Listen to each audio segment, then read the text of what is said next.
Good morning to all. Welcome to my channel Gundemeda vlogs. ఈరోజు నటుడు సుమంత్ గురించి తెలుసుకుందామండి. సుమంత్గా ప్రసిద్ధి చెందిన సుమంత్ కుమార్ యార్లగడ్డ తెలుగు సినిమా నటుడు, నిర్మాత. ఇతను అక్కినేని నాగేశ్వరరావు గారి మనవడు. అక్కినేని పెద్ద కూతురు సత్యవతి మరియు అల్లుడు సురేంద్ర యార్లగడ్డ దంపతుల కుమారుడు. సుమంత్ ఫిబ్రవరి 9, 1975న హైదరాబాద్లో జన్మించారు. సుమంత్ తల్లి నటుడు అక్కినేని నాగేశ్వరరావు గారి పెద్ద కుమార్తె. తండ్రి యార్లగడ్డ సురేంద్ర, నిర్మాత. సుమంత్ ఈ దంపతులకు ఒక అబ్బాయి మరియు ఒక అమ్మాయి సుప్రియ. అక్కినేని మనవలు మనరాళ్లలో సుమంతే అందరికన్నా పెద్దవాడు. ఇతని పుట్టిన కొన్ని నెలల తర్వాత అతని తల్లిదండ్రులు అమెరికాకు వెళ్లవలసి వచ్చింది. సుమంత్ మాత్రం తాత కోరిక మేరకు అక్కినేని దంపతుల దగ్గర ఉండిపోయాడు. అప్పుడు ఆయన గుండె సంబంధిత శస్త్రచికిత్స చేసుకొని సినిమాలకు కొన్నాళ్ళు దూరంగా ఉంటున్నారు. తాను సినిమాల్లో ఊపిరి సలపకుండా ఉన్నందున తన పిల్లల బాల్యాన్ని పూర్తిగా ఆస్వాదించలేకపోయానని, అందుకే సుమంత్ను తానే పెంచాలనుకుంటున్నట్టుగా అక్కినేని నాగేశ్వరరావు గారు కూతురుతో తెలిపారు. తర్వాత అతని దత్తత కూడా తీసుకున్నారు అక్కినేని దంపతులు. సుమంత్ హైదరాబాద్ పబ్లిక్ స్కూల్లో చదివిన తర్వాత అమెరికా వెళ్లి మిషిగన్ విశ్వవిద్యాలయంలో ఇంజనీరింగ్ కోర్సులో చేరాడు. అయితే అది నచ్చక చికాగోలో కొలంబియా కాలేజీలో ఫిల్మ్ కోర్సులో చేరి డిగ్రీ సంపాదించాడు. సుమంత్ 2004 సంవత్సరంలో కీర్తిరెడ్డిని వివాహం చేసుకొని 2006లో విడాకులు తీసుకున్నారు. సుమంత్ నట జీవితం 1999 సంవత్సరం రామ్ గోపాలవర్మ దర్శకత్వం వహించిన ప్రేమ కథ చిత్రంతో మొదలైంది. ఇది అతని రెండవ చిత్రం. యువకుడు, పర్వాలేదు అనిపించుకున్నాయి. ఇతను తర్వాత నటించిన సినిమాలు అంతగా ఆడలేదు. అయితే 2003లో జెనీలియాతో కలిసి నటించిన సత్యం సినిమాతో చిత్ర పరిశ్రమలో స్థిరపడ్డారు. ఆ తర్వాత గౌరీ కూడా విజయం సాధించి అతనికి మాస్ ఇమేజ్ తెచ్చిపెట్టింది. మళ్ళీ కొన్ని విఫలాల తర్వాత 2006 సంవత్సరంలో శేఖర్ కమ్ముల దర్శకత్వం వచ్చిన గోదావరి సినిమాతో ఉన్నత స్థానానికి చేరాడు. తర్వాత విడుదలైన చిన్నోడు అంతగా హిట్ కాలేదు. మధుబాసం, పౌరుడు బాక్సాఫీస్ వద్ద బాగానే ఆడి కొన్ని సెంటర్స్లో 100 రోజులు కూడా నడిచాయి.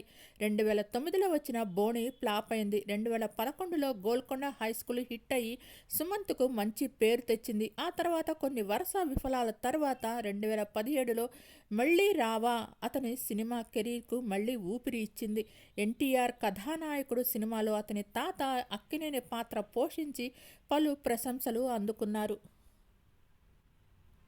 ముచ్చటగా ముగ్గురు, కలెక్టర్ గారి అబ్బాయి, రావు గారి ఇల్లు, శివ మరియు గాయం వంటి అనేక హిట్ చిత్రాలకు ప్రసిద్ధి చెందిన సుమంత్ తండ్రి సురేంద్ర యార్లగడ్డ నిర్మాత. అతనికి ఒక చెల్లెలు సుప్రియ, తను కూడా నటీనే. అక్కడ అమ్మాయి ఇక్కడ అబ్బాయి అనే సినిమాలో పవన్ కళ్యాణ్ సరసన హీరోయిన్గా నటించింది సుప్రియ యార్లగడ్డ. ఇప్పుడు అన్నపూర్ణ స్టూడియోస్కి ఎగ్జిక్యూటివ్ డైరెక్టర్గా పనిచేస్తున్నారు. నటుడు నాగార్జున అక్కినేని ఈయనకు మేనమామ. నటులు నాగచైతన్య, అఖిల్ అక్కినేని మరియు సుశాంత్ ఇతనికి బంధువులు. ఆగస్టు 2004లో సుమంత్ కీర్తిరెడ్డిని వివాహం చేసుకున్నారు. తను నటిగా పలు సినిమాల్లో నటించారు. తొలి ప్రేమ సినిమాలో పవన్ కళ్యాణ్ సరసన హీరోయిన్గా నటించిన కీర్తిరెడ్డిని ప్రేమించి వివాహం చేసుకున్నారు. వారు 2006లో స్నేహపూర్వకంగా విడాకులు తీసుకున్నారు. సుమంత్ హైదరాబాద్ పబ్లిక్ స్కూల్లో చదువుకొని 1991లో పట్టభద్రుడయ్యాడు. తన అండర్ గ్రాడ్యుయేట్ చదువుల కోసం మిచిగాన్లో ఇంజనీరింగ్ కోర్సులో చేరాడు. 2 సంవత్సరాల తర్వాత అది తనకు అంతగా నచ్చదని గ్రహించి అతను కొలంబియా కాలేజీ చికాగోలో బదిలీ అయ్యారు. అక్కడ నుండి 1997లో ఫిల్మ్ స్టడీస్లో BA పట్టభద్రుడయ్యాడు. 1999లో రామ్ గోపాల్ వర్మ తీసిన ప్రేమ కథ సినిమాతో సుమంత్ హీరోగా అరంగేట్రం చేశారు. వాణిజ్య పరంగా విజయవంతం కాకపోయినా ఈ సినిమా విమర్శకుల ప్రశంసలు అందుకుంది మరియు ఉత్తమ సినిమాగా నంది అవార్డుతో సహా 5 నంది అవార్డులు అందుకున్నారు.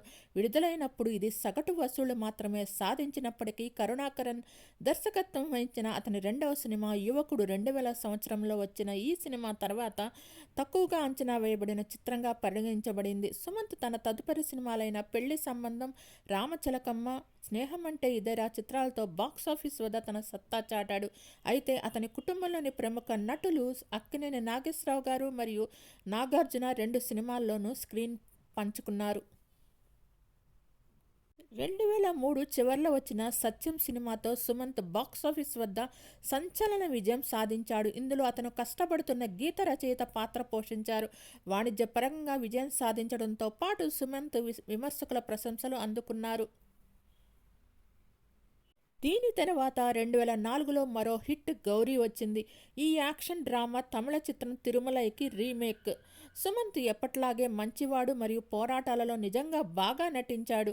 వరుస విజయాల తర్వాత అతను 'ధన 51' 2005లో యాక్షన్ శైలిలో కొనసాగాడు. ఇది పరాజయం పాలైంది. సగటున నడుస్తున్న 'మహానంది' సినిమాలో 2006లో నటించారు. 2006లో శేఖర్ కమ్ముల దర్శకత్వంలో వచ్చిన 'గోదావరి' చిత్రంలో నటించడం ద్వారా సుమంత్ తన మార్గాన్ని మార్చుకున్నారు. ఈ చిత్రం అతని కెరీర్లో అత్యంత ప్రశంసలు పొందిన చిత్రాల్లో ఒకటిగా మిగిలిపోయింది. అపారమైన విమర్శనాత్మక మరియు వాణిజ్యపరంగా విజయం సాధించడంతో పాటు ఈ చిత్రం 5 నంది అవార్డులు మరియు ఫిల్మ్ఫేర్ అవార్డును కూడా గెలుచుకుంది. సినిమా ఇంకా చాలా ఎక్కువగా ఉండగలదని మనం గుర్తు చేసే చిత్రంగా మిగిలిపోయింది. సుమంత్ తర్వాత 2006 అక్టోబర్లో విడుదలైన 'చిన్నోడు'లో నటించారు మరియు సగటు వసూళ్లు సాధించింది. 2007లో అతను డి. రామానాయుడు నిర్మించిన, చంద్ర సిద్ధార్థ దర్శకత్వం వహించిన రొమాంటిక్ డ్రామా 'మధుమాసంలో' నటించారు. ఈ చిత్రం 100 రోజులు థియేటర్లో ప్రదర్శింపబడి విజయవంతమైంది. సుమంత్ తర్వాత 'క్లాస్మేట్స్'లో ప్రధాన పాత్ర పోషించారు. ఇది ఆసక్తిని రేకెత్తించింది, ఎందుకంటే దాని దర్శకుడు కె. విజయభాస్కర్ తన సాధారణ సహకారి త్రివిక్రమ్ శ్రీనివాస్ లేకుండా సంభాషణ రచయితగా ఉండటం మొదటిసారి. అదనంగా ఇది ట్రెండ్ సెట్టింగ్ మలయాళ చిత్రం 'క్లాస్మేట్స్' యొక్క రీమేక్. అయితే సానుకూల సమీక్షలు ఉన్నప్పటికీ ఈ చిత్రం బాక్సాఫీస్ వద్ద విఫలమైంది. సుమంత్ తదుపరి 2 చిత్రాలు 'పౌరుడు' 2008లో ఇది ఒక మోస్తరు విజయాన్ని సాధించింది మరియు 'ధోని' 2009లో విఫలమయ్యాయి. 2011లో సుమంత్ నటించిన 'గోల్కొండ హైస్కూల్' చిత్రం మోహన్ కృష్ణ ఇంద్రగంటి దర్శకత్వం వహించిన స్పోర్ట్స్ డ్రామా. మాజీ రంజీ ట్రోఫీ క్రికెటర్ హరి మోహనరావు పరువు రాసిన 'ది మెన్ వితిన్' అనే ఆంగ్ల నవల ఆధారంగా ఈ చిత్రం రూపొందించబడింది. ఈ చిత్రం సానుకూల సమీక్షలను అందుకుంది మరియు ప్రేక్షకుల నుండి మంచి ఆదరణ పొందింది. క్రికెట్ కోచ్గా సుమంత్ పాత్ర అతని కెరీర్లో అత్యుత్తమ ప్రదర్శనగా తెలిసింది. దీని తర్వాత అతను 2011లో 'రాజ్', 2011లో 'దగ్గరగా రా దూరంగా రా', 2014లో 'ఏమో గుర్రం ఎగరావచ్చు' మరియు 'నరుడా ఓ నరుడా' 2016లో వంటి పరాజయాలు వచ్చాయి. వీటిలో 'నరుడా ఓ నరుడా' బాలీవుడ్ హిట్ విక్కీ డోనర్ యొక్క రీమేక్ కాబట్టి అంచనా వేయబడింది. అయితే ఈ చిత్రానికి నిరాశపరిచే సమీక్షలు వచ్చాయి మరియు 2016లో జరిగిన భారతీయ నోట్ల రద్దు దాని థియేటర్ల ప్రదర్శనపై మరింత ప్రతికూల ప్రభావాన్ని చూపింది. 2017 చివర్లో గౌతమ్ తిన్ననూరి దర్శకత్వం వచ్చిన రొమాంటిక్ డ్రామా 'మళ్ళీ రావా'తో సుమంత్ తిరిగి తెరపైకి వచ్చాడు. ఈ చిత్రం బాక్సాఫీస్ వద్ద విజయవంతమైంది మరియు మంచి సమీక్షలను అందుకుంది. ఫస్ట్ పోస్ట్ దీన్ని ఒక ఆహ్లాదకరమైన ఆశ్చర్యం మరియు సుమంత్ చాలా కాలం తర్వాత ఉత్తమ చిత్రంగా అభివర్ణించారు. ఇది Telugu chamber of film and commerce నుండి ఉత్తమ చిత్రంతో సహా 4 అవార్డులను అందుకుంది. సుమంత్ తదుపరి 'సుబ్రహ్మణ్యపురం' 2018లో ప్రధాన పాత్ర పోషించాడు. మిశ్రమ సమీక్షలను అందుకున్న తర్వాత ఈ మిస్టరీ థ్రిల్లర్ వాణిజ్యపరంగా సగటు రన్నర్గా నిలిచింది. దీని తర్వాత 'ఇదం జగత్' 2018లో పరాజయం పాలైంది. ఆ తర్వాత సుమంత్ 'కపటదారి'లో ప్రధాన పాత్ర పోషించాడు. ఇది కన్నడ నియో నోయిర్ థ్రిల్లర్ 'కవలుదారి' యొక్క రీమేక్. ఈ చిత్రం ఫిబ్రవరి 2021లో 50% థియేటర్ ఆక్యుపెన్సీతో కోవిడ్-19 మహమ్మారి పరిమితులతో విడుదలైంది మరియు సానుకూల సమీక్షలు ఉన్నప్పటికీ వాణిజ్యపరంగా విఫలమైంది. అతని తదుపరి చిత్రం 'మళ్ళీ మొదలైంది' 2021లో నేరుగా ఓటీటీలో విడుదలై ప్రతికూల సమీక్షలను అందుకుంది. అయితే ప్రముఖ వెబ్సైట్ దీని స్ట్రీమింగ్ గంటల ఆధారంగా సాఫ్ట్ హిట్గా పేర్కొనబడింది. 2019 నుండి సుమంత్ చేసిన వివిధ సహాయ మరియు అతిథి పాత్రలకు మంచి స్పందన వచ్చింది. ఈ చిత్రం వాణిజ్యపరంగా విఫలమైనప్పటికీ తన తాత అక్కినేని నాగేశ్వరరావు గారుగా సుమంత్ పోషించిన సహాయక పాత్ర ఎన్టీఆర్ కథానాయకుడు మంచి ఆదరణ పొందింది. 2022లో దుల్కర్ సల్మాన్ నటించిన యుద్ధ ప్రేమ కథ 'సీతారామన్' చిత్రంలో ఆయన కీలక సహాయక పాత్ర పోషించారు. ఈ చిత్రం వాణిజ్యపరంగా మరియు విమర్శనాత్మకంగా విజయవంతమైంది మరియు సుమంత్ నటనకు ప్రశంసలు లభించాయి. ఆ తర్వాత ధనుష్ నటించిన 'వాతి' ఇది 2023లో వచ్చిన చిత్రంలో ఆయన సమగ్ర అతిథి పాత్రలో కనిపించారు. ఇది కూడా విజయవంతమైంది. నిర్మాతగా, దర్శకుడిగా సాహస బాలుడు, విచిత్ర కోతికిగాను సినిమాకి ఉన్నారు. డబ్బింగ్ ఆర్టిస్ట్గా రణవీర్ సింగ్ కోసం 83 సినిమాలో 2021లో డబ్బింగ్ వెర్షన్ తెలుగు గాను ఆయన డబ్బింగ్ చెప్పారు. అయితే కెరీర్ ప్రారంభంలో ఇతను తాతయ్య మరియు మామయ్యలతో కలిసి సినిమాలు చేసి పెద్ద తప్పు చేశాను అంటూ చెప్పి షాక్ ఇచ్చారు. సుమంత్ మాట్లాడుతూ, మా తాత అక్కినేని నాగేశ్వరరావు మరియు మేనమామ నాగార్జునతో సినిమాలు చేయటం నా జీవితంలో నేను చేసిన పెద్ద తప్పు. నాగార్జునతో కలిసి స్నేహం అంటే ఇదేరా సినిమా చేశాను. 2001లో విడుదలైన ఈ సినిమా ఫ్లాప్ అవుతుందని నాకు ముందే తెలుసు. ఈ సినిమా చేయటం కరెక్ట్ కాదని షూటింగ్ సమయంలోనే అనిపించింది. కానీ ఏమీ చేయలేకపోయాను. ఈ సినిమాలో నిజ జీవితంలో మామ అల్లుళ్ళమైన మేమిద్దరం సినిమాలో స్నేహితులుగా నటించడం ప్రేక్షకులు యాక్సెప్ట్ చేయలేకపోయారు.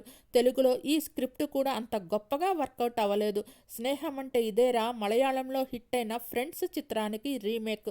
తర్వాత ఈ చిత్రాన్ని తమిళంలో సూర్య విజయ్లు రీమేక్ చేశారు. మలయాళ వర్షన్ డైరెక్ట్ చేసిన సిద్దిక్ అదే ఫ్రెండ్స్ పేరుతో తమిళ్లో రీమేక్ చేశాడు. ఈ సినిమా అక్కడ కూడా సూపర్ హిట్ అయింది.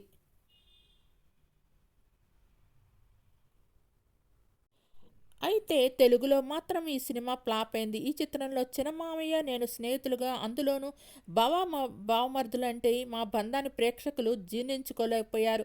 ఆ విషయం నాకు షూటింగ్ చేస్తున్నప్పుడే అర్థమైనా బయటకు మాత్రం చెప్పలేకపోయాను. అందులోనూ మామయ్యతో 2 సూపర్ హిట్స్ ఇచ్చిన సూపర్ గుడ్ ఫిలిమ్స్ వాళ్ళు ఈ సినిమా నిర్మిస్తానని ముందటే చెప్పారు. కాబట్టి ఓకే చెప్పేశాను. మేనల్లుడైన నేను మేనమామైన నాగార్జునను కొట్టే సీన్ ఉంది. ఆ సన్నివేశం తీసేటప్పుడు నాకు చాలా బాధ వేసింది. అయితే ఆ సినిమా చేయటం నేను జీవితంలో చేసిన అతి పెద్ద తప్పుగా ఫీల్ అవుతూ ఉంటాను. ఇక చిన్నమావయ్యతోనే కాదు, తాతయ్య నాగేశ్వరరావు గారితో కూడా పెళ్లి సంబంధం సినిమా చేశాను. డైరెక్టర్ రాఘవేంద్రరావు గారు బలవంతం చేయడంతో ఆ సినిమా చేశాను. కానీ ఆ సినిమా బాక్స్ ఆఫీస్ వద్ద ఫ్లాప్ అయింది. తాతయ్య మామయ్యతో స్క్రీన్ షేర్ చేసుకోవాలనే ఆరాటంతో నేను ఆ సినిమాలు చేశాను. కానీ స్క్రిప్టుల విషయంలో సరిగ్గా చెక్ చేసుకోలేదు అంటూ చెప్పుకొచ్చారు. మీకు ఈ వీడియో నచ్చినట్లయితే లైక్ చేయండి, కామెంట్ చేయండి. Thank you all. Please subscribe and support my channel Gundemeda vlogs. Thanks to each and every subscriber for supporting and subscribing my channel Gundemeda vlogs. Thanks to all.